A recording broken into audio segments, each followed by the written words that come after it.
अस्सलामुअलैकुम and welcome to my channel Medico Ghar. इस video में मैं आपको गाइटिन का चैप्टर नंबर 15 जो कि है vascular distensibility and functions of the arterial and venous systems का फर्स्ट रिव्यू दूंगी with all the important points and important MCQs सारा मैं डिस्कस करने की कोशिश करूँगी जल्दी। तो स्टार्ट में सबसे पहले जो है टर्म वो हमारे पास है vascular distensibility. The word distensibility means to stretch और टू एक्सपैंड। यहाँ पे है vascular distensibility means the vessels, how much a vessel can stretch can expand, how much a vessel accommodate और store blood is called the vascular डिस्टेंसिबिलिटी।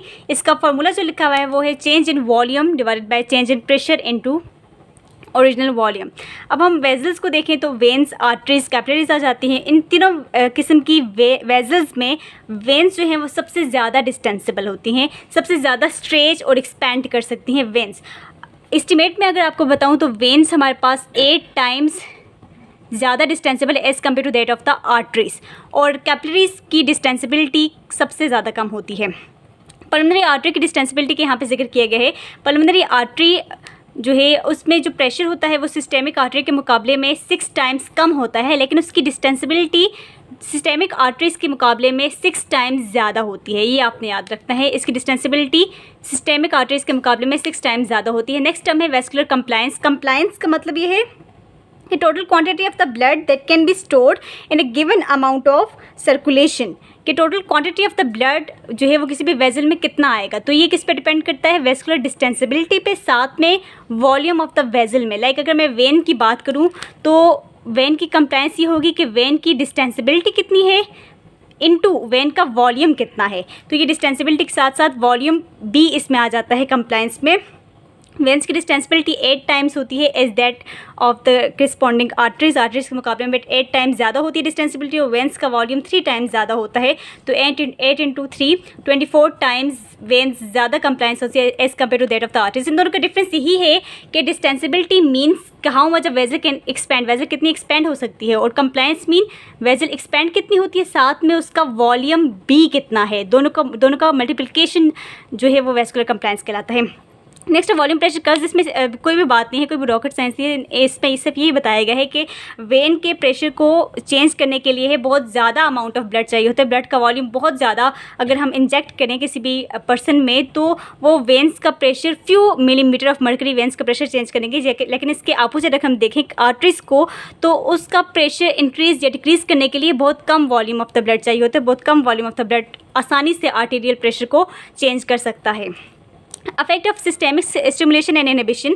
Systemic जब हमारे पास sympathetic system stimulate होता है तो वो वेन्स की कॉन्स्ट्रक्शन करवाता है। तो वेन्स जब कॉन्स्ट्रक्ट होती हैं, इंक्रीज इन वेजोमोटर टोन होती है तो प्रेशर इंक्रीज होता है। The opposite happens in the sympathetic inhibition, उसमें प्रेशर कम हो जाता है, वेन्स डायलेट करती हैं, वेजल्स डायलेट करती हैं। इस चैप्टर में जो सबसे इंपॉर्टेंट टॉपिक है वो हमारे पास डिलेट कंप्लायंस है, उसके बाद पल्स प्रेशर है। इन दोनों पे आपने ज़्यादा कंसंट्रेट करना है। डिलेट कंप्लायंस को हम स्ट्रेस रिलैक्सेशन भी कहते हैं। डिलेट कंप्लायंस को हम स्ट्रेस रिलैक्सेशन भी कहते हैं। ये हमारे पास वो मैकेनिज़्म है जिसमें वेजल जो है वो अपने आप को एडजस्ट करती है इस तरीके से कि जो रिस्पेक्टिव वॉल्यूम है उसके मुताबिक अपने आप को वो एडजस्ट करती है, उसको हम स्ट्रेस रिलैक्सेशन कहते हैं। एग्जाम्पल है कि अगर हमने किसी पर्सन के ट्रांसफ्यूजन ऑफ ब्लड हुआ है, उसका वॉल्यूम इंजेक्ट किया है ब्लड का किसी पर्सन में, तो वॉल्यूम उसका इंक्रीज़ हो गया है, तो स्टार्ट में प्रेशर इंक्रीज़ होगा, लेकिन बाद में क्या होगा कि उस वेन में जो स्मूथ मसल्स हैं वो अपनी लेंथ को इंक्रीज़ कर देंगे, इलास्टिक डिस्टेंशन होगी वेन्स में, तो प्रेशर जो इंक्रीज़ हुआ है वो डिक्रीज़ हो जाएगा और नॉर्मल की तरफ आ जाएगा। तो the changes that happens in a vessel to adjust the respective volume of the blood is called the delayed compliance। के अगर ये अपोजिट भी हो सकता है, लाइक हमारे पास जब वॉल्यूम कम हो गया ब्लड का तो वेन्स जो वेजल्स हैं, मैं वेन्स बार बार बोल रही हूँ, वेजल्स आप कंसिडर के, जो वेजल्स हैं वो क्या करेंगी, कॉन्स्ट्रिक्ट हो जाएंगी, सुकड़ जाएंगी उस रिस्पेक्टिव वॉल्यूम पे जितना कम वॉल्यूम होगा। तो ये एडजस्टमेंट जो वेन्स की होती है उसको हम डिलेड कंप्लायंस कहते हैं। और ये किस वजह से होती है, स्मूथ मसल्स अपनी लेंथ को चेंज कर लेते हैं, साथ में इलास्टिक डिस्टेंशन हो जाती है in case of increase in volume.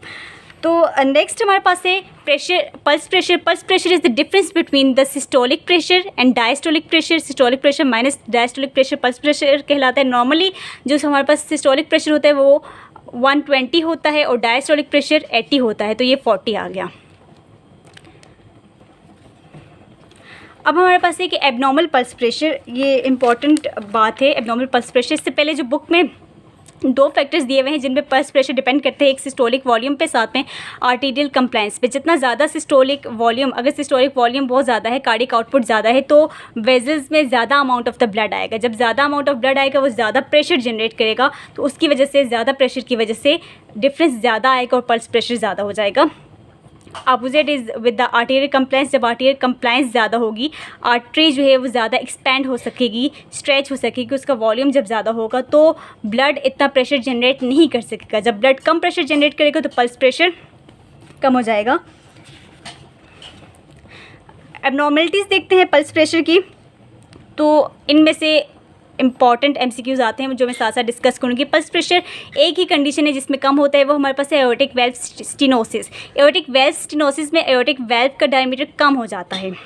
जब उसका डायमीटर कम होगा तो कम amount of the blood from the left ventricle move towards the aorta की तरफ कम अमाउंट ऑफ ब्लड जाएगा, तो उसका सिस्टोलिक वॉल्यूम रिस्पेक्टिव जो सिस्टोलिक वॉल्यूम है 120 वहाँ तक राइज नहीं हो सकेगा, तो उसकी वजह से डिफरेंस कम आएगा और पल्स प्रेशर कम होगा। आपका एमसीक्यू ऐसे आएगा, when there is the arterial blood pressure of 80 divided by 60 mean systolic pressure 80 है, डायस्टोलिक प्रेशर 60 है, देन द कंडीशन में भी आपको आगे ऑप्शंस दिए जाएंगे, तो आपने सेलेक्ट करना है एओर्टिक वेल्व स्टेनोसिस, इसमें प्रेशर कम होता है। अब तीन इंपॉर्टेंट कंडीशंस जिनमें पल्स प्रेशर ज़्यादा होता है। पहला हमारे पास है arteriosclerosis. Arteriosclerosis when there is hardening of the arteries which may be due to age और एनी अदर कंडीशन। जब आर्टरीज की हार्डनिंग होगी तो आर्टरीज एक्सपैंड नहीं कर सकेंगी, तो जब आर्टरीज एक्सपैंड नहीं कर सकेंगी तो जो अंदर आर्टरीज के अंदर जो ब्लड होगा वो ज़्यादा प्रेशर जनरेट करेगा, प्रेशर ज़्यादा होगा, सिस्टोलिक प्रेशर तो बहुत ज़्यादा होता है, तो उसकी वजह से डिफरेंस ज़्यादा आएगा और पल्स प्रेशर ज़्यादा इंक्रीज हो जाएगा। सेकंड कंडीशन है pattern ductus arteriosus. Pattern ductus arteriosus with their is abnormal communication between the iota and the pulmonary artery. तो उसकी वजह से ये होता है कि जब लेफ्ट वेंट्रिकल से ब्लड आयोटा में आता है तो वो एबनॉर्मल जो कम्युनिकेशन होती है between the iota and pulmonary artery, तो वो आयोटा से वापस पल्मोनरी आर्टरी में आ जाता है, दोबारा लंग्स, दोबारा लेफ्ट वेंट्रिकल। तो इससे क्या होता है, डायस्टोलिक प्रेशर बहुत कम हो जाता है और सिस्टोलिक प्रेशर बहुत ज़्यादा हो जाता है, तो उनका डिफरेंस बहुत ज़्यादा आ जाता है एओर्टिक पैटर्न डक्टस आर्टेरियोसिस में, तो पल्स प्रेशर इंक्रीज हो जाता है। नेक्स्ट कंडीशन है एओर्टिक रिगर्जिटेशन। एओर्टिक रिगर्जिटेशन में एओर्टिक वेल्व क्या होता है, एब्सेंट होता है। एओर्टिक वेल्व एब्सेंट होता है तो जैसे ही ब्लड लेफ्ट वेंट्रिकल ने पंप किया टू द आयोटा, वापस ब्लड हमारे पास लेफ्ट वेंट्रिकल में आ जाएगा, तो डायस्टोलिक प्रेशर इंतहा का कम हो जाता है, सिस्टोलिक प्रेशर इंक्रीज हो जाता है, तो उसकी वजह से डिफरेंस ज़्यादा है आता है, पल्स प्रेशर इंक्रीज होता है। आपका एमसीक्यू आता है कि in which of the following condition the pulse pressure increases, तो इसमें ये तीनों कंडीशंस में आपने इन तीनों में से ही एक को सिलेक्ट करना है। Pattern ductus arteriosus, aortic regurgitation और आर्टेरियोस्क्लेरोसिस, इन तीनों कंडीशंस में पल्स प्रेशर इंक्रीज होता है। और एओर्टिक रिगर्जिटेशन में जो आयोटिक वेल्व होता है वो एब्सेंट होता है, तो एंसिस्यूरा या डायक्रोटिक नोड जो कि प्रेशर पल्स में बनती है, पल्स प्रेशर में बनती है, मैं आपको ये ड्रॉ करके बताती हूँ। तो यहाँ पे आपको कोई भी एंसिस्यूरा नज़र नहीं आएगा आयोटिक रिगर्जिटेशन में। यहाँ पे एक टर्म है प्रेशर पल्स। प्रेशर पल्स कुछ भी नहीं है, एक moving, pressure pulse is a moving wave of the pressure. जैसे ही वॉल्यूम ऑफ द ब्लड ये आ रहा है उसके आगे एक वेव फ्रंट की शक्ल में एक पल्स मूव करती है, इसको हम प्रेशर पल्स कहते हैं, इसमें कंफ्यूज आपने नहीं होना। And it moves a little forward, little forward यानी जहाँ ब्लड वॉल्यूम मूव कर रहा है उससे थोड़ा सा आगे ये ऐसे पल्स मूव करती है, इसको वेव फ्रंट भी बोलते हैं, वेव भी बोलते हैं। Aortic clinical methods for measuring blood pressure. Blood pressure के लिए बहुत से डायरेक्ट मेथड्स भी होते हैं, डिजिटल मेथड्स भी हैं आजकल।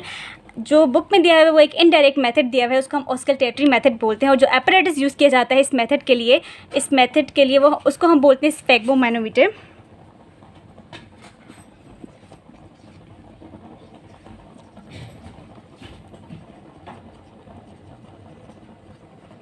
स्फेग्मोमैनोमीटर,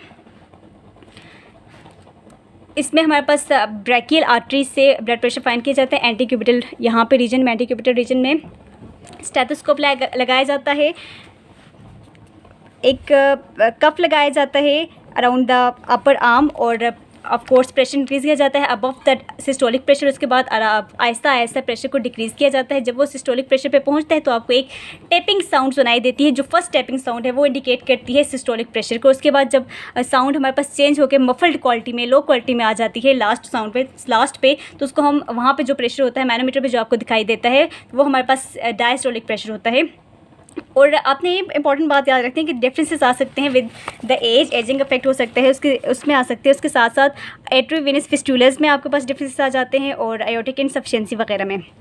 एज के साथ साथ ब्लड प्रेशर इंक्रीज़ हो जाता है, स्पेशली सिस्टोलिक प्रेशर एज के साथ साथ इंक्रीज़ होता है। Beyond the age of the 60 there is increase in systolic pressure. Mean arterial pressure is diastolic pressure plus 1/2 of pulse pressure. Diastolic pressure के equal होता है साथ में plus 1/3 of the pulse pressure. Pulse pressure जो मैंने बताया था, difference between the systolic pressure minus diastolic pressure, और इसकी जो वैल्यू आती है वो क्लोज आती है टू द डायस्टोलिक प्रेशर के क्लोज आती है। लाइक अगर मैं देखूँ, अगर मैं नॉर्मल अमाउंट में देखूँ तो डायस्टोलिक प्रेशर 80 होता है plus 1/3 of pulse pressure. Pulse pressure is the difference between systolic diastolic, जो कि मैंने यहाँ पे निकाला था वो 40 था। तो आप इसको सॉल्व कर सकते हैं। इस पे MCQ आता है अक्सर सॉल्व करने वाला, इजी मैथमेटिक होती है, आप सॉल्व कर सकते हैं। इस पे MCQ आता है, इसको आप देखना, ये इसमें से ज़रूर MCQ आता है। नेक्स्ट हमारे पास यहाँ पे जो है सेंट्रल वीनस प्रेशर का बताया गया है। Central Venus pressure is the pressure which is present in the right atrium. Right atrium में जो प्रेशर होता है उसको हम सेंट्रल वीनस प्रेशर कहते हैं। ये जो सेंट्रल वीनस प्रेशर है ये हमारे पास 0 मिलीमीटर ऑफ मर्करी होता है नॉर्मल, और ये डिपेंड करता है वीनस रिटर्न पे और साथ में कार्डियक आउटपुट। कार्डियक आउटपुट और हार्ट पंपिंग एबिलिटी। हार्ट जितना जल्दी पंप करेगा, जितना स्ट्रांगली पंप करेगा, उतना ही जो सेंट्रल वीनस प्रेशर है, जो pressure in the right atrium, वो कम होगा। और जितना हार्ट वीक होगा तो राइट एट्रियम का प्रेशर ज़्यादा होगा। ठीक है, ये आपने बात याद रखनी है। दूसरा वीनस रिटर्न, जितना जो इस फैक्टर्स उन फैक्टर्स पे भी डिपेंड करती है जिनके ज़रिए ब्लड हमारे पास वापस बैक आता है to the right atrium. Next हमारे पास से affect on peripheral venous pressure. Peripheral venous pressure ये PVR से मैंने शो किया हुआ है। इस पर 3 चीज़ों के इफेक्ट्स होते हैं, एक राइट एट्रियम के प्रेशर के, इंट्रा एब्डोमिनल प्रेशर, और तीसरा हमारे पास एक ग्रेविटेशनल प्रेशर। इन तीनों को आपने याद करना है। राइट एट्रियम प्रेशर का क्या इफेक्ट होता है कि अगर राइट एट्रियम प्रेशर हमारे पास इंक्रीज़ हो गया है ड्यू टू एनी रीज़न, या हार्ट हमारे पास वीक है तो वो सही से पंप नहीं कर रहा, तो ब्लड हमारे पास एकमुलेट होना स्टार्ट हो गया इन द राइट एट्रियम। तो राइट एट्रियम का प्रेशर इंक्रीज़ हो गया है, तो उसकी वजह से क्या होगा कि ब्लड पेरिफेरल वेन्स में एकमुलेट होना, डैम अप होना स्टार्ट हो जाएगा, और वहाँ पे प्रेशर इंक्रीज़ होना स्टार्ट हो जाएगा, क्योंकि राइट एट्रियम के प्रेशर से ज़्यादा होना चाहिए जो वेन्स का प्रेशर है, वेना केवा का प्रेशर है। जब तक राइट एट्रियम के प्रेशर से ज़्यादा नहीं होगा, ऑफ कोर्स आपको पता है कि ब्लड जो है हाई प्रेशर से लो प्रेशर की तरफ मूव करता है, तो पेरिफेरल वेनस प्रेशर भी इंक्रीज़ होना स्टार्ट हो जाएगा। तो राइट एट्रियम प्रेशर जितना होगा पेरिफेरल वेनस प्रेशर को उससे भी ज़्यादा होना होगा in order to pump blood to the right atrium. अब हम देखते हैं intra abdominal pressure. Intra abdominal pressure normally जो होता है वो +6 मिलीमीटर ऑफ मर्करी होता है, लेकिन इंट्रा एब्डोमिनल प्रेशर भी इंक्रीज़ हो सकता है इन केस ऑफ ओबेसिटी और प्रेगनेंसी, और if there is any kind of tumours और excess fluid, if there is any kind of excess fluid in the abdominal cavity, so there an increase in arise in the intra abdominal pressure। तो intra abdominal pressure जब rise हो गया, ज़्यादा हो गया, तो वहाँ पे जो वेन्स हैं वो हमारे पास कोलैप्स हो जाएंगी, और वो कोलैप्स मींस कि वहाँ पे ब्लड फ्लो रुक जाएगा। और ब्लड फ्लो कब तक रुका रहेगा? फेमोरल वेन्स का प्रेशर जब तक इंट्रा एब्डोमिनल प्रेशर के इक्वल या फिर उससे ज़्यादा नहीं हो सकता। जब हमारे पास फेमोरल वेन्स का प्रेशर इंट्रा एब्डोमिनल प्रेशर के इक्वल होगा या उससे ज़्यादा होगा, तब भी हमारे पास वेन्स ओपन होंगी और ब्लड हमारे पास लेग्स से राइट एट्रियम की तरफ आएगा। तो जितना भी इंट्रा एब्डोमिनल प्रेशर इंक्रीज होगा, उसके साथ साथ पेरिफेरल वेनस प्रेशर को भी इंक्रीज होना पड़ेगा in order to pump the blood to the right atrium. अब देखते हैं थर्ड इफेक्ट हमारे पास ग्रेविटेशनल प्रेशर। ग्रेविटेशनल प्रेशर को हाइड्रोस्टैटिक प्रेशर भी कहते हैं। It is due to the weight of the blood on the vessels. ये वेट ऑफ द ब्लड की वजह से होता है। अब जो ग्रेविटेशनल प्रेशर है ड्यू टू ग्रेविटी सबसे ज़्यादा फीट में होता है, और gravitational pressure at the right atrium के पॉइंट पे 0 मिलीमीटर ऑफ मर्करी होता है, और फीट में हमारे पास होता है +90 मिलीमीटर ऑफ मर्करी। और in the rest of the body the pressure is in between 0 and 90 millimetre of mercury होता है। अब हमारे पास जब ग्रेविटेशनल प्रेशर ये +90 मिलीमीटर ऑफ मर्करी होते हैं, तो आपने इसका यही याद रखना है। और नेक्स्ट हमारे पास है, हाँ, ग्रेविटेशनल प्रेशर नेगेटिव हमारे पास कहाँ होता है? वो central sinuses of the skull में होता है। Sinuses of the skull, ड्यूरल sinuses of the head में नेगेटिव ग्रेविटेशनल प्रेशर होता है, लेकिन वहाँ पे collapsing of the vessels collapse नहीं होती। क्यों नहीं होती? क्योंकि जो स्कल हमारे पास है वो एक नॉन कोलैप्सिबल चैम्बर के अंदर हमारे पास होता है। नेक्स्ट है वेनस पंप, वो मैं आपको नेक्स्ट वीडियो में बताती हूँ।